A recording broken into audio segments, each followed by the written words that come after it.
guys, welcome back to another episode of Living in Reality with Azine Williams.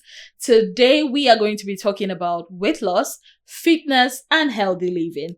And of course, I am not alone in the studio. I have a special guest who will be tackling this topic with me. His name is Njama Abang Ralph, also known as Njama the Celeb on social media. He is a certified fitness trainer from Ergonomic and Fitness Solution. He is a certified Swedish masseuse from Ergonomics and Fitness Solutions, and also an assistant fitness trainer from the Institute of Registered Exercise Professionals, yes, in the UK. And not just that, he is currently the head of fitness at I Sweat Fitness here in Abuja. Welcome to my studio today. Thank you very much, Azine Williams. It's always a pleasure to be here. Yeah, I forgot to add, he's also my personal trainer. So today he is not the boss of me. I am his boss now. Okay, she's got me for just for some time. Yeah. Okay, so first of all, what's your take on the fitness industry in Nigeria? Well, I would say fitness industry in Nigeria is growing. It's at its birth. It's growing. If you look back 10 years back, a decade back, we didn't really know much about fitness. It wasn't in awareness, but breaking into 2020 during the pandemic, and there's been a lot of awareness, and people have began to take fitness as a lifestyle, and it's growing, especially in the elite cities like Abuja, Lagos, Port Harcourt, and the rest of other big cities. But I would say it's growing gradually, and it's growing. Okay, so let's just dive right into it. We are in a dispensation where fitness, of course, like you said, has been taken seriously, but this has also seen the rise of things like weight loss teas, slimming pills, injections, and all of that. Is it healthy, or what are your thoughts on that? All right. For the benefit of this podcast, this is a hard nut to crack, especially because it's not everybody wants to accept the truth, but we must say the truth. Yeah. Okay. First of all, we want to respect people's choices. And I would say anything is possible with science. I'm not discrediting whatever procedures or merchandises that have been put out there for people to enhance results, because all for the benefit of results. So I wouldn't want to discredit them so long most of them can afford them. But what we are saying here for the benefit of the podcast is what is the effective way, the right way to lose weight. Because whatever you do, we have to look at the side effects and also sustainability and cost effectiveness. So all this put together is the effectiveness we're talking about. So I want to defend what I believe in, my values as a professional, and that is exercise science is what I'm going to be discussing here. And I'm going to be projecting this as the right way, and has always been and would be the best way for you to tackle weight loss. Okay. Do you think that, there are, like you've mentioned, this, you are respecting, you are being very diplomatic, honestly, and I applaud that. But do you think that there are unhealthy ways to lose weight? Yes, they are. They are unhealthy ways to lose weight. I think we are going to get into that in the course of this discussion. Yes. But first of all, we must understand what weight loss is. You can't tackle what you don't know. Okay. Because if you know what you are tackling, then you wouldn't want to take the unhealthy path. First of all, if you want to talk about weight loss, we must understand what is weight. Weight as a composition. Because people have been stuck to the scale on the numbers as weight.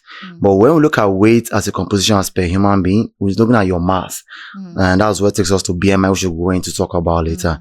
But when we say weight loss, most people who come to the gym or who undergo this journey are obviously, I would say definitely on the journey for a fat loss, not a weight loss. But they are not aware of this. And so they live in anxiety and they live in these numbers on the scale. That most time they are having the result, but they don't know they are having the result because they have been sold, weight loss has been sold to them as numbers. I would say, let me expatiate. Now, weight is a composition of your fat, water, muscles, and skeleton. Your bones. Your bones, yeah. Yeah. Your bones. So if you go on a weight loss journey, it's either your weight is going to increase and the fat is going to reduce and your water density is going to be retained. Good. Doesn't mean you're not having results. Okay. Good. So this is where these other fats and ill ways of losing weight has come in. Okay. That you are supposed to lose a particular percentage of fat. When you go to your BMI, that's your body mass index. There's a range. There's a range, and this is why I tell people, when you go to the scale and today for example, you're 70 kg and tomorrow you are 75, you feel bad. And I tell people, no, weight is about range. So today is 70, tomorrow 75. It's only trying to show you that you are within a particular range. So if you now go below 70 or above 75, then that's where there's an issue, because according to the BMI of every person, considering your age, gender, and also your height, there is a healthy BMI that you should stick to. That is the range we're talking about. So always, people should be able to find themselves within a particular range. And when we're talking about weight loss, it's about fat loss, not weight loss, because we looking at the manner at which we train, because we're going to come to training techniques along the discussion you get. So the technique we use in training people to lose weight is surely going to enhance muscle density, bone density. That's most time muscle strength, more increase in muscle mass. And the more you exercise, you're going to increase bone density. And bone is where the minerals are produced and stored. So that means there's going to be an increase in bone size and also increase in bone weight. So when these things come together in composition, they increase your weight on the scale oftentimes. But your fat has reduced, but the weight on the scale has increased. Okay. That's where the anxiety comes in. Okay. So if we understand what weight is, then we'll be patient with ourselves to follow the right way. Okay. So what are some effective exercises for losing, I wanted to say weight, but now that you have put everything into perspective, let's just put it as it is, losing fat. Losing fat. Okay. I would say these questions come every day. And say, what are the most effective exercises of losing fat? And I would say staying active. Okay. Staying active is an effective way of losing fat. Okay. Exercise is not a guesswork. I said before at the beginning of this discussion that I'm defending exercise science. Yeah. So exercise is a science. There are principles. It's a science that consists of your biology, physics, chemistry. This is what the human body is about. So if we respect the principles, the measures put together in the science of exercise, then you're going to get fat loss. Okay, so must we go to the gym to lose weight, to lose fat? Because from everything you've said now, it's not a guesswork, but I've seen people that just want to stay home, in order to lose weight. So are you saying that it's not possible to, shed off those fats at home, or must we be at the gym? Okay, first of all, we need to understand what is a gym. Okay, it's more of a place, it's more of a communion place, a communal society, a communal living, a gathering, a community. Okay. Good. For someone who is coming into a new space, you need a community. Because in the community likes the experience, in the community likes the discipline. You don't need to make 100 mistakes because you've got people around you, you've got the trainers, you've got also other fitness faithfuls and enthusiasts around who might have had those mistakes along the journey, but you rely on their mistakes, you lean on their mistakes, on their experience. Thus, you are far away from making same mistakes and your goal is closer. I would say you can also get your result at home. So I would say, like, for everybody who is a religious person, you are a Christian, you're a Muslim. Yeah, I won't say because you don't go to church, you're not going to make heaven. Okay. But your lifestyle is going to determine if you're going to make heaven or not. But all the same, to keep you warm, so you not become lukewarm, to keep you motivated, to keep you informed. This is the reason why you need to go to the gym. Moreover, there are some equipment, there are some machines that you are not going to get at home. Yeah. But for the sake of your results, enhancements of your result, you need to be at the gym. Okay, so can you now share some tips for staying motivated to work out regularly? Since now, you know, from what you've explained, it's not like you cannot lose weight at home, you know, but then sometimes you need a community of fitness enthusiasts, people that have experienced this and all that. But for some of us, you know, coming to the gym is a lot of work, you know, so how do we, you know, keep ourselves motivated to say, okay, you know what, I will have to, you know, be at the gym regularly? Okay, I would say motivation is not bad though. Motivation has been overrated. Oh, wow. Yes, motivation has been, because you can't be motivated every day. Oh, okay. As human beings. So if it's not motivation, what do we need? You need discipline. I knew exercise. I'm coming to that. Exercise is, we put our exercise there as a lifestyle. So for the motivation people, for the things people take as motivation, number one, people go to the gym for aesthetic reasons. Okay. People go to the gym because they want to fit into a cycle, which is like the etymological meaning of fitness, meaning to fit in. Okay. Yeah. So they want to fit into a cycle, into a status quo, because they are in the midst of 5 friends who have got a good shape. They want to go to the gym. Yeah. Over time, if you get, the question is, if you get this body because you want to fit into a cycle, is that all? Are you going to continue? Does this make you happy? Okay, what of other times that you've been achieving things and happiness is not sustained?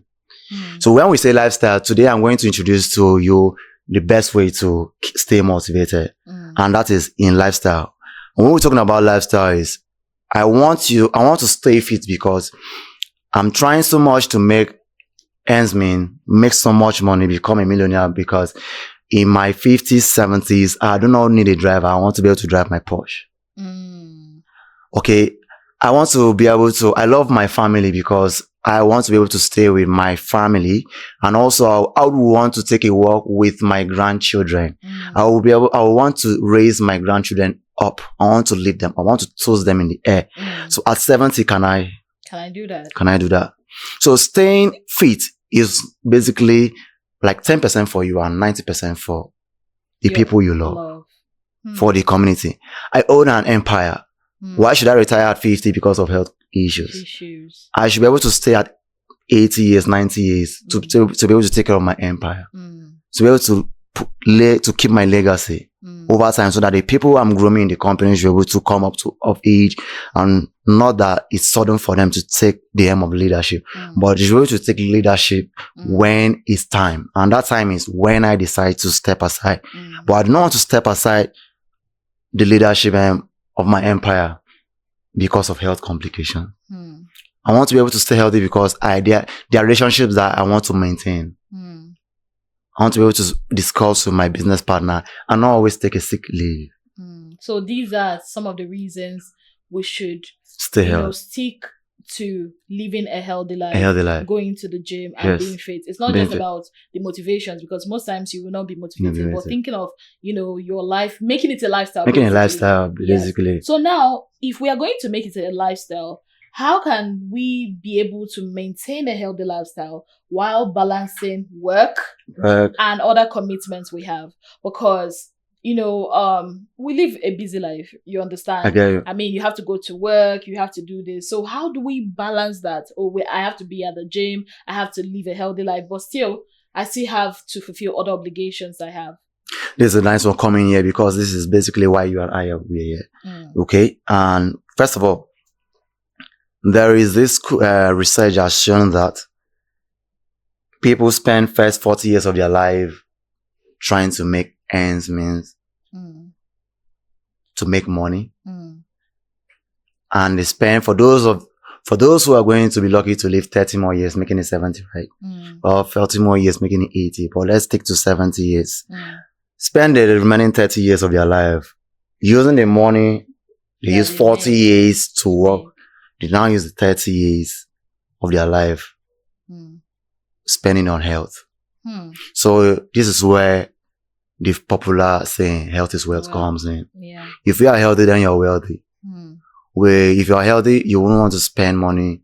Example, maybe you're going on dialysis weekly. We know what dialysis is, how much it costs now. On an average hospital, you are going to spend about at least 35 to 70K on dialysis. So consider that weekly, times a month, times a year, over the years. This is what you keep doing. So how do we balance life? Exercise has made us to know that you have 24 hours of the day. And inside 24 hours, 1 hour of the day is like 4%. So we are telling you, give us 4% of your day, of 100% of your day. Which is not a lot. Which is not a lot. Yeah. What you desire, you create time. Now, prioritizing yourself. Whatever you want to do, whatever you're going to do is for activities, whatever you do. Let's say work is for the living. Yes. We don't work to live, we should live to work. So if we are living to work, if we carry the concept of I want to stay alive to work, then we are going to be able to prioritize exercise. We're going to be able to prioritize healthy living. Because when we say exercise, people feel like it's only to go to the gym. But today, I'm telling you, exercise doesn't require much.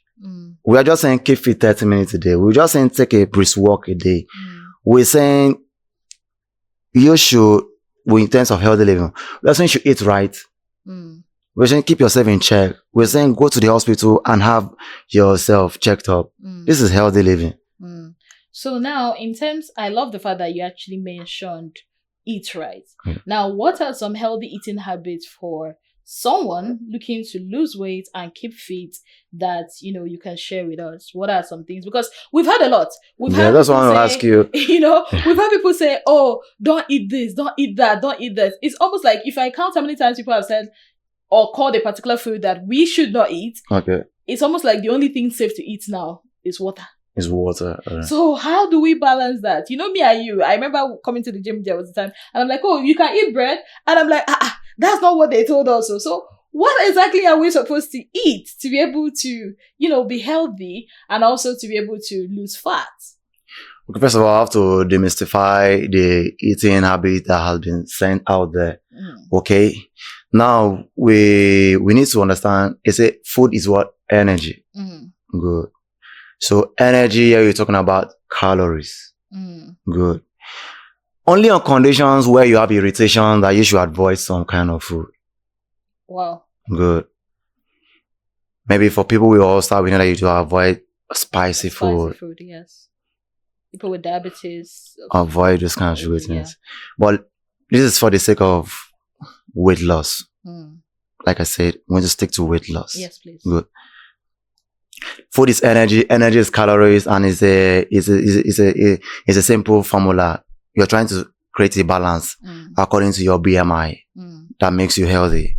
And we're saying it's a garbage in, garbage out. Okay. Yes. And the World Health has prescribed the required energy level called calories for different gender per day. Yeah. As against your work. Yeah. Your work life and what you do.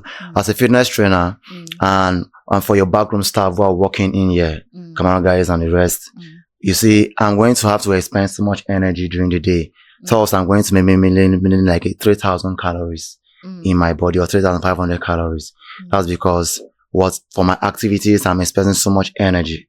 And because they are going to be working and the level, the physicality of their job is not going to be like mine. Yeah. So the energy they are going to expend is not going to be same as what I'm going to put out. Yeah. So at the end of the day, if their body needs 2,500 calories in a day and they eat 4,000 calories and they're able to burn just 8,500 calories, we have about 2,500 calories that was needed for work. Yeah. But What's that means it wasn't used because they ate 4,000. Oh. So what was required for work is still what is in their body day one. And it's still there. Still there. Day two, they are back again. 4,000 calories. Spend 1,500, still have 2,500 deposited in them. You have 4,000, you have just like 4,000 calories. 4,000 to 5,000 calories already in 2 days. Good. Now, when we start looking at what is the composition of your calories, the composition of your calories, you're looking at now the classes of food, you're looking at carbohydrate, protein, fats, all these kind of things now. And this move us to what we call energy system. You understand? Now, energy system, number one, the primary source of energy your body needs is what? Carbohydrate. So we should not do away with carbohydrates. We shouldn't do away with carbohydrate. But right now is what is the requirements, daily requirements, the daily value of carbohydrate your body needs for you. So fitness is not a one fit all or fit one. So fitness is a personal journey. It's a personal thing. So if you want to eat, when we say eat right is in our primary biology, or let's say back to home economy or health education, they say balance diet is the combination of all classes of food in their right proportion. Proportion here is talking about balance. Proportion is talking about portioning. Okay, that I need a 70% of carbohydrate in my food because I'm a gym instructor.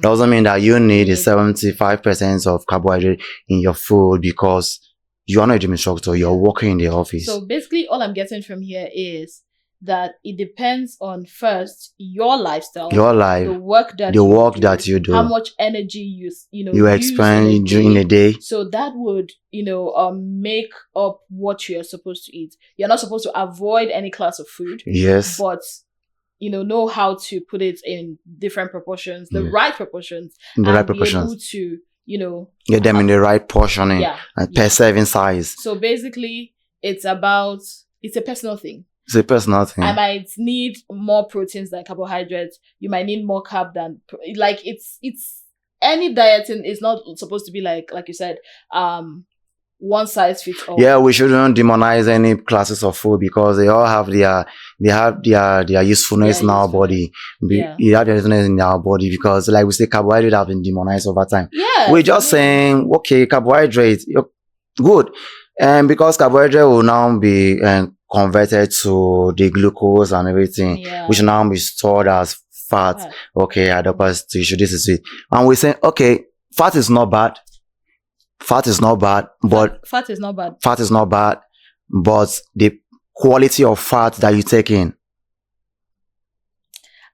We've been told that fat is bad. Fat is not bad. The quality of fat that you take in. What's the source of fat? Okay. In your food that you eat, looking at the sources of the food. So we're saying take away the processed food, go back to Mother Earth. Eat whole meals. Yeah. Rice is carbohydrate, right? And we say eat whole meals. Go back to the brown rice, okay? Yeah. Good, because it's rich. Yeah. First-hand nutrients. We're saying you want to take fats. Okay, take your fats from avocados. Yeah. Take your fats from the olive oils. Take your fats from the margarines. You understand? Yeah. This is what we're saying. Sources of food. Not the classes of food. Oh, okay. Sources backs up the class of food. Water is good, right? Yes. Would you fetch water from the pit and drink? No. But you want to take water from the spring? Yeah. Good, because the source is good. So it's basically not the food, but the source. The source of food. Moving further, we look at method of preparation. Okay. Good. Some food, the potency of some food is depleted during preparation. We are guilty of that in Nigeria. Very much. So we keep washing the rice over and over again, and we're extracting it. We keep frying, we keep doing these things, and the dietitian nutrition will tell you, boil, so that you retain some nutrients. Yeah. Boil so you retain. Okay, just give it the cool water steaming. Give it just the fresh. You put your vegetables, you cook them for 2 hours, and the nutrients are lost. Why this can be done in just 15 minutes to the readiness of the Just food. once you put them, bring them out. Like that. So method of preparation also. Yes. Sources of the food. These are the things that back up the classes of food. Yeah. Since we are in the, sector of demystifying things, please, I will have a question. Okay. It's not even part of what I wrote here, but Okay. as you were talking, I just got squats. Does squats make your bum bigger as a woman? Okay. Because, I've heard this a lot. A lot of people are going to do BBLs. And some girl is... Okay, let me tell you why I'm even asking this question. So, recently, there is this celebrity, right? Yes. So, people were accusing her of going to do Brazilian butt lift. Yeah. And months after, we see her, everything is now smaller and flatter.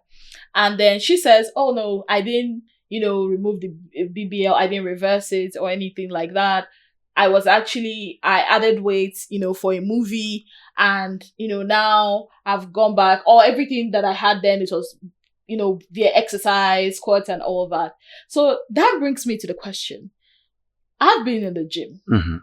You are my personal trainer. Please, can squats give you a bigger butt? Good. Like the fact that you return back to butt. I say, who taught you about bum? That's not what terms. Okay, good. First of all, we need to understand the characteristics of our body tissues. Good. Muscle is a tissue. And the biggest muscle in the body is the glutes.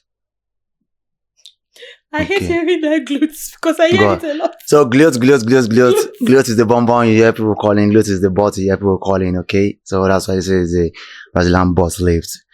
Squat. There is a saying that says, what you don't use, you lose it.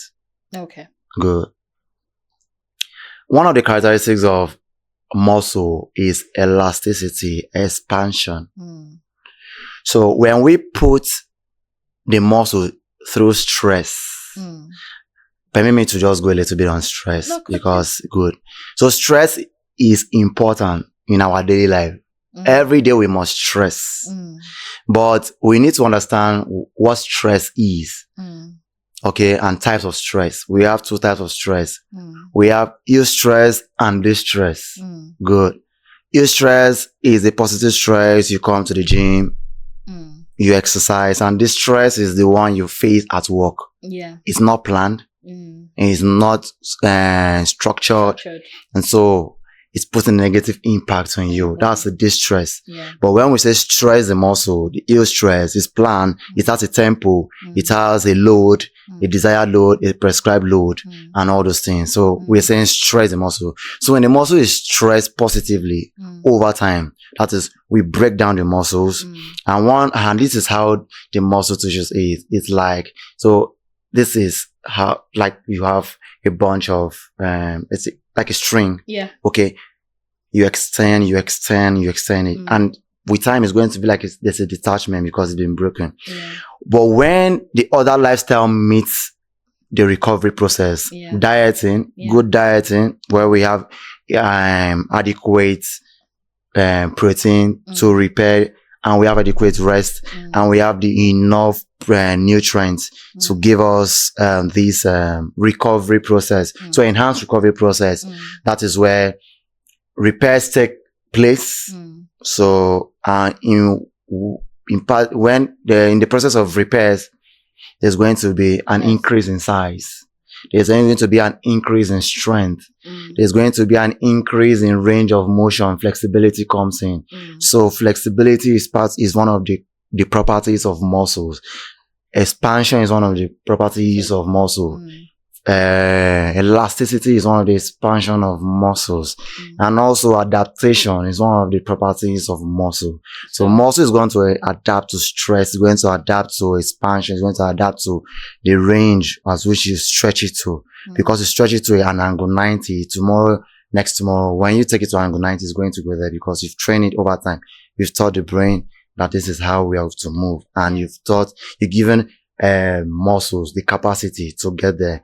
So muscle enlargement, or that's what we call it, muscle massing, which is what you say there, the increasing in bulk, in muscle size, is one of the byproducts of muscle stress. And squat is an action that affects the glutes directly. So from all you've said now, it's a possibility that squats can actually enlarge your butt area. Yes. But then also, it also kind of like depends on your own body formation too. Because some people have been doing squats and nothing has been happening there. Okay, good. Like I said, nothing visible. Nothing visible. Yeah. Nothing visible has been happening. First of all, I mentioned this is what we tell you. It's an 80-20 proportion. 20% is to the gym, 80% is to the kitchen. Muscles are built in the kitchen. So the person might have been doing the right squat, right exercise. I'm going to come to exercise. I might have been doing the right exercise, but I've not been dieting well. So muscles are built in the kitchen. Oh, okay. They are broken in the gym and built in the kitchen. So this person might be guilty of dieting. Now let's focus on our side here. Why the person might not be having results. Now this is very deep. This is very deep because it's going to take science to give you a result. I said before that exercise is not it's not guesswork, it's science. Now, you could be going to the gym and you're training for endurance, you wouldn't know. You could go to the gym, you're training for strength, you wouldn't know. You could go to the gym, you're training for power, you wouldn't know. And you are not training for hypertrophy. Hypertrophy is the increase in muscle mass. So there is a science that backs up how you should train for a particular result. So here, if I use the weight it's using, sorry for those of you watching us, talking about the background staff, okay, people supporting us, the camera guys. If you use a weight that is you are using, which I cannot use. The weight you're going to use, okay. Which I cannot use. Okay, if I use a weight for muscle mass, for hypertrophy, and I give it to you, I might be training you for strength. Likewise, if I give you a weight for hypertrophy, muscle mass, and if I use it, that weight will be suitable for power for me. Example, let me just give out this expo out there. Very simple. You want to train for muscle, for power. We're saying use your body weight, or use the 30% of your body weight. Yeah. So if I weigh 72, 73. Yeah. So if I'm to train for power, I will see myself using like maybe, let's say, a 13, 15 kg to train for power. And if I'm weighing 100 kg, I want to train for muscle mass. I'll see myself using a 70-75% of the weight. So I don't need to go there and put load the 100 kg weight if I want to be big. I have to just go to 70-75 kg and build myself. So basically, all I'm getting here is that aside from the butt and all of that, generally, if you want to see results, you have to know what you're doing. You have to know what you're doing. At the gym. You can't just say, oh, I'm going to the gym with no clue. You'll be wasting your subscription. That takes us back to fat loss. People call weight loss. So people come to the gym and spend 3 months and they don't have results. And when you check their daily life, when they come to the gym, what do they do? You see them, like you were asking about the best exercise that we can do. And when you hear about weight loss or fat loss, one thing comes to people's mind, cardio. Yes. Cardio. Now let's identify what cardio is. Cardio means heart. Yeah. So you've been working all through for the heart's capacity, and you say you're working for fat loss. And when you see them on the treadmill, they are running at a tempo of about let's say like 5 to 6. That's speed 5, speed 6 or so. Yeah. They are running seriously. And at the end, 1 month, they are not losing weight. And they say, but I run so fast. I go hard. But that's not so. Science is telling us that there is an amount of time you have to walk. You have to work out. Yeah. You have to meet up. There's a tempo you have to meet up. Yeah. An intensity you have to work with to get results. Now, if you do not take into cognizance tempo, intensity, load, you're not going to, and every other variables, all the volumes, you're not going to get results. So that brings me to people being like, okay, you see people coming to the gym, like you said, increase the intensity in the treadmill, yes, stay for hours on the treadmill, or go to the weight section, be carrying 75 kg yes, and all of that. And they will do that, repeatedly, maybe 2-3 weeks, and they're expecting results. And my question is, in weight loss, right, in fitness, is it consistency over, doing it, okay, let me just do everything at once, that I'll lose weight? Which is it? Is it that, okay, you can be taking, some certain steps between so time with this intensity and gradually be going with it? Or let me just do everything at once, carry 50 kg, 100 kg, and that's how I'll be able to be fit? Okay, this removes also what we call setting goals. Goal setting. You asked me before, how do we stay motivated? So if we want to stick to the conventional motivation that people say, okay, want to stay motivated, let's create motivation within the scope of the conventional way. Setting smart goals. You have to be specific. It must be measurable. Okay, it must be attainable. It must be realistic. So most people set a SMART, S-M-A-T, without an R. What does that mean? They set it's specific, it's simple, it's measurable, okay, it's attainable, it's not realistic, but it's time bound. Good.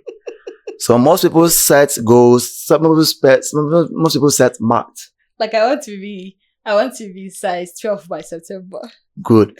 Now, someone comes to us and say, I want to be size 12 by September. It's not a wrong goal. First of all, one, you're specific. Size 12. Yeah. There's time. It's time. There is a particular body type, okay? Yeah. Good. By December, it's time bound. Yes. Now, being measurable, for us to make it measurable is when we are planning your workout, when you're working out, the weight, the exercise we give to you, okay, those things, capacity to perform and all these things. Yeah. Good. But is it realistic? Being realistic here, we'll have to take us back to what's your body type? Are you an endomorph, a meso, or an ecto? What's that? Good. Stated here, you are an endo. I hope it's a good thing. It means if people understand body type, yeah, this is where people are going to have peace of mind. Because I wouldn't want to be like you, because I know it's not realistic for me to be like you. You wouldn't want to be a size 8. Would you want to be? Is it possible you can be a size 8? I don't think I've ever been a size 8 in my life. But let's say you want to be a size 8. It's possible, right? Yes, it is. It's possible, but is it healthy? I do not know. It's not healthy because, to be real, you are an endo. Your body type says it all. Endo are the big size people. They don't have a lengthy neck. They have short neck. You see them most time not so tall. I'm not saying you're not tall. Your height is good for. Now we talk of meso. Yeah. Meso are always, they are in the middle. What brings them to middle? Okay, the athletic. Yeah. Easy to put on weight, easy to lose weight. Endo, easy to put on weight, difficult to lose weight. Yeah. Ecto, easy to lose weight, difficult to put on weight. They don't like eating. Those are the attribute. Endo, they love eating. This is it. In between, we still have an ecto meso and endo meso, you understand? Yeah.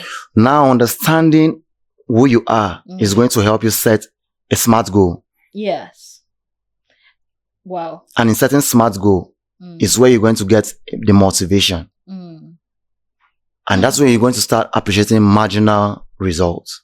Yeah. That for every inch you lose, but the weight, but the number on the scale is the same, you're going to appreciate the inch loss. Yeah. That for every time you could not bend to a 45 degrees and today you're able to bend to 45 degrees, you are going to appreciate flexibility has been attained. That for every time you were climbing the stairs and you were panting, today you are not panting. There's a reserve even after work. Endurance has been achieved. That you are unable to pick up something from the floor and today you're able to pick up something. Strength has been achieved. You could not run and today you can run. Power has been achieved. You are explosive enough. Yeah. That means you're becoming more healthy. Being healthy is ability to do something. Yeah. It's staying fit. Yeah. Ability to do something that you could not do. So what can I do today that I could not do before? What can I do better today that I was doing yesterday but I can do better today? This all leads us to fitness, being holistic, supporting your life. Okay. That's actually an eye-opener. You know, the scale might still be the same, but all those little changes that you see while working out are supposed to be things that will egg you on to continue, you know, doing what you do. Yes. So lastly, I like to ask, we talked about, you know, slimming teas and all of that. All right. So, but I want to hear your thoughts on people going under the knife for weight loss. You know, people, gastric sleeves, gastric balloons, liposuction. You know, what are your thoughts on that? Because why I'm asking this comes from the whole idea that people that are doing that are lazy and all of that. Can you let us know what your thoughts, as a fitness person, what your thoughts are on that? It's going to be a hard truth on especially the health industry. Okay. First of all, I want this is an eye opener for people. So you know the kind of company and employer you're working for. If he or she really cares about you, good. When you look at your HMOs, especially in Nigeria, are they preventive or curative? You have HMOs who grant you access to go get drugs, right? Surgery, procedures. How many good companies have given people HMOs for the gym? The gym is preventive. Yeah. The pharmaceutical company are not preventive, they are curative.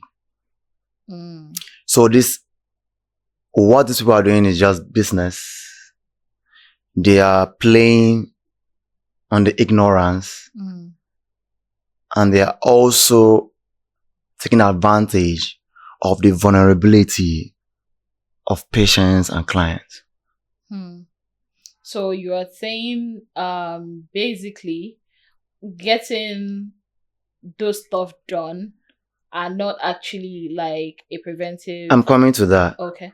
Why? These people have the knowledge we have as trainers, as professional trainers. These people have the knowledge as well. Okay.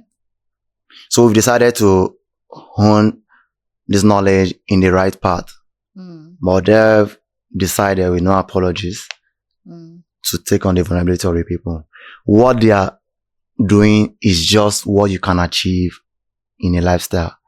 Now, let's go to the slimming tea. There is no magic in slimming tea. Most of these herbs, most of these leaves contain what we call leptin. The ones that make you purge?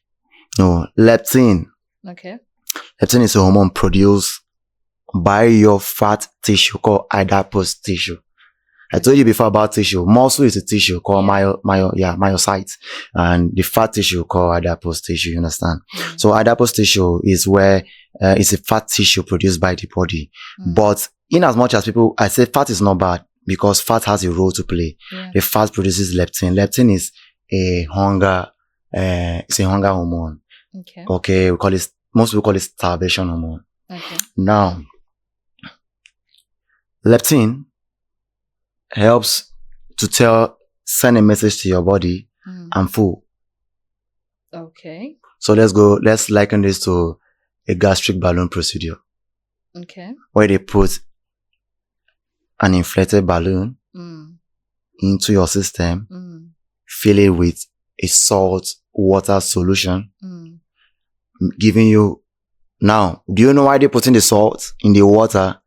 Because salt retains water.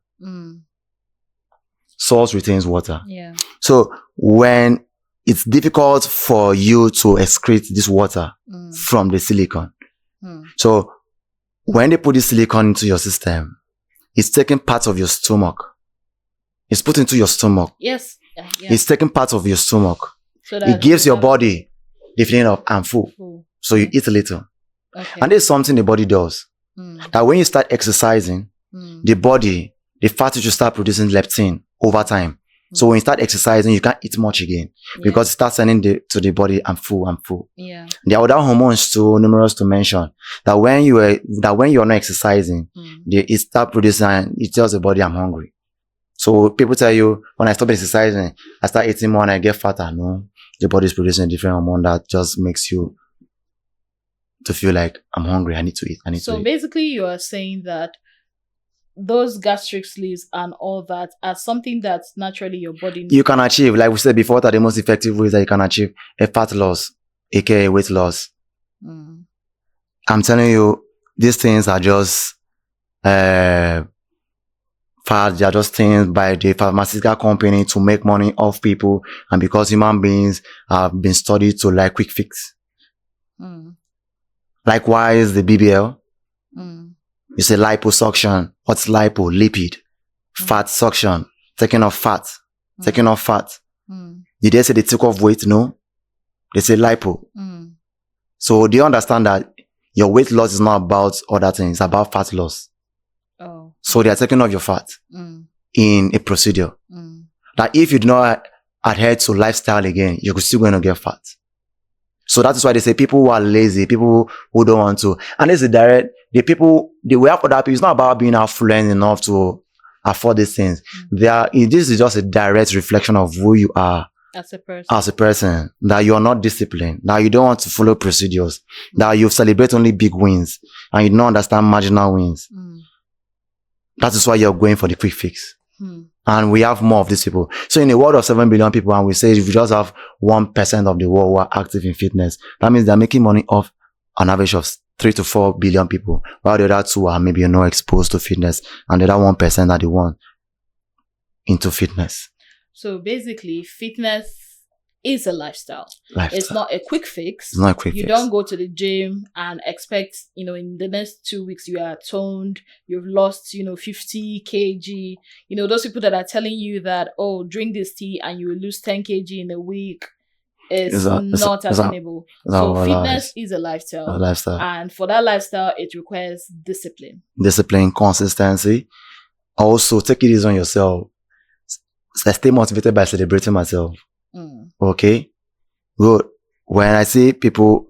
Now, I asked someone a question yesterday in the gym. I told him, okay, that's Chris. I said, Chris, do you know the strongest person in this gym? He said, I don't know. I said, because nobody cares. So when you come and you put all the load and you say you want to squat 200 kg to impress B, that doesn't care. He claps for you there, and when he leaves the door, he doesn't care again. But here you are beating yourself that you must achieve this because you want to be in a cycle of the highest lifters in the gym. Because fitness has been sold out as stature, as muscle mass.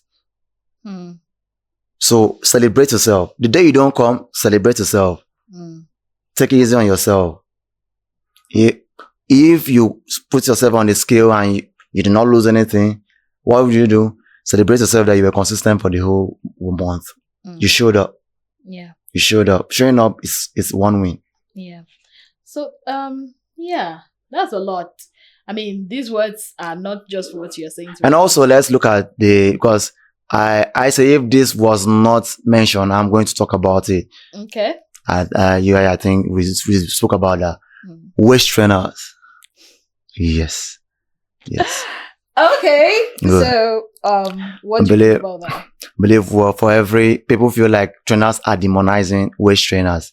These people are just Also, these are just merchandises people want to sell.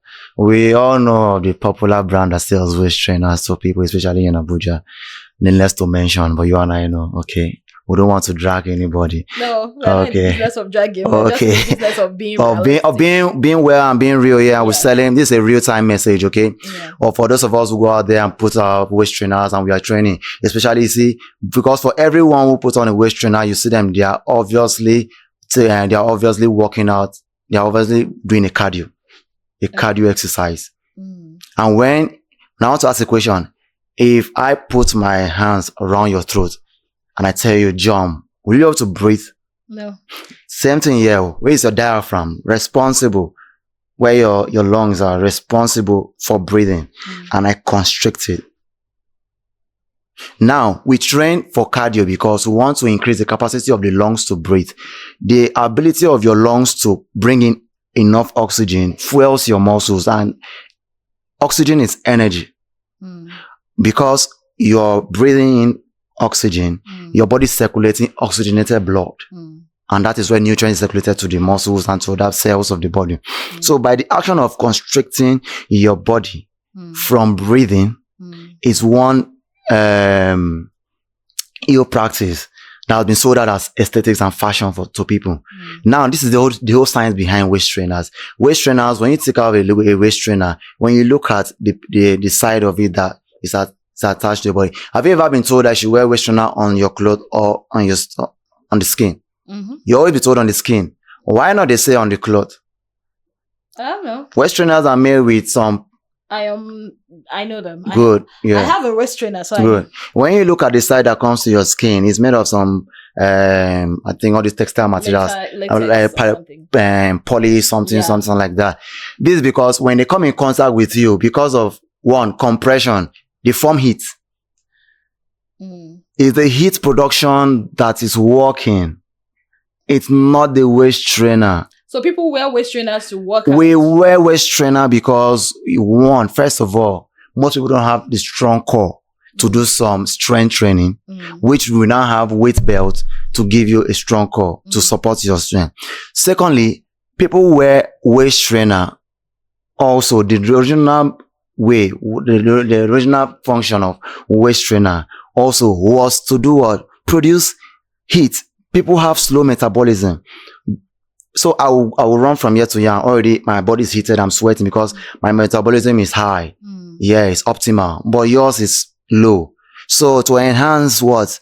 Your metabolism, we say, waist trainer came in. And now the fashion itself, let's say the technology engineering, now how to use the poly material also, so that when it comes in contact, it produces heat.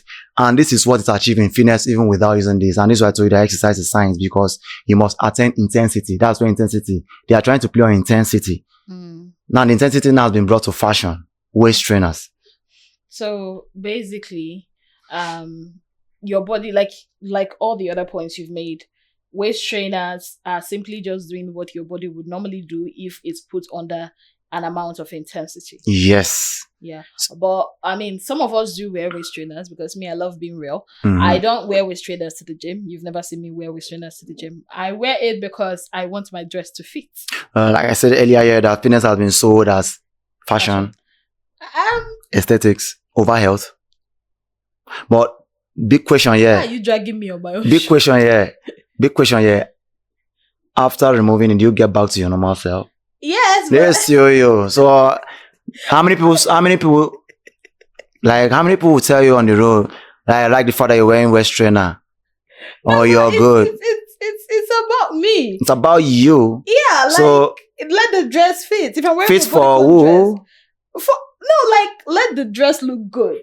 You know, and we know, let's not lie, that this is very real. Some of us have tummies. So I have to wear waist trainers, or I don't normally wear waist trainers. Now I wear, there's this other stuff, like a belt. You know, you can wear it, or a body shaper.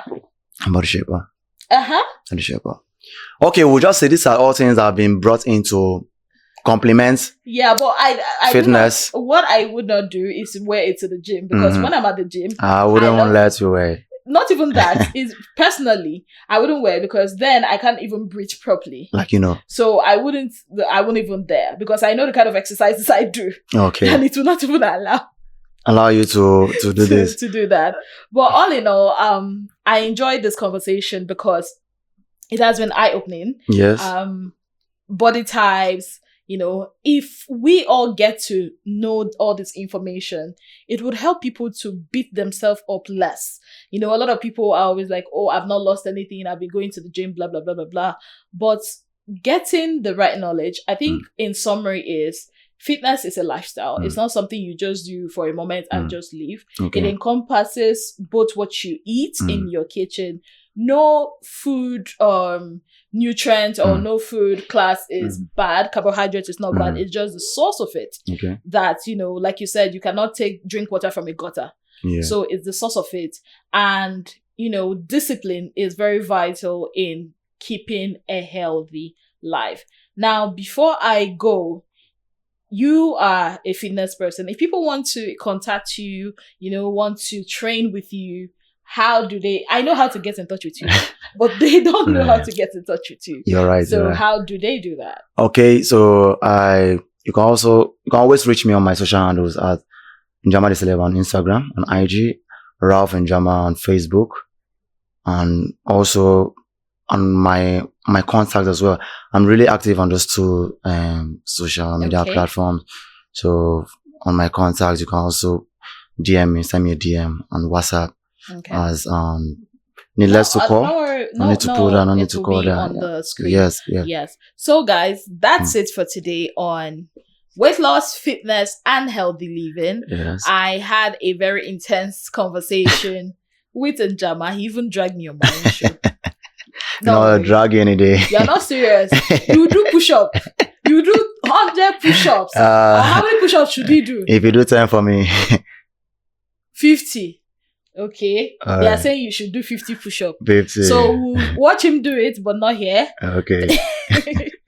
Thank you guys for another exciting show, another exciting episode of Living in Reality with Azine Williams. Till I come your way again in another episode, please take care of yourself. Maintain the act of always, moving around. That would help us keep fit, even in this, sedentary environment that we found ourselves in. Thank you so much and have a beautiful day ahead.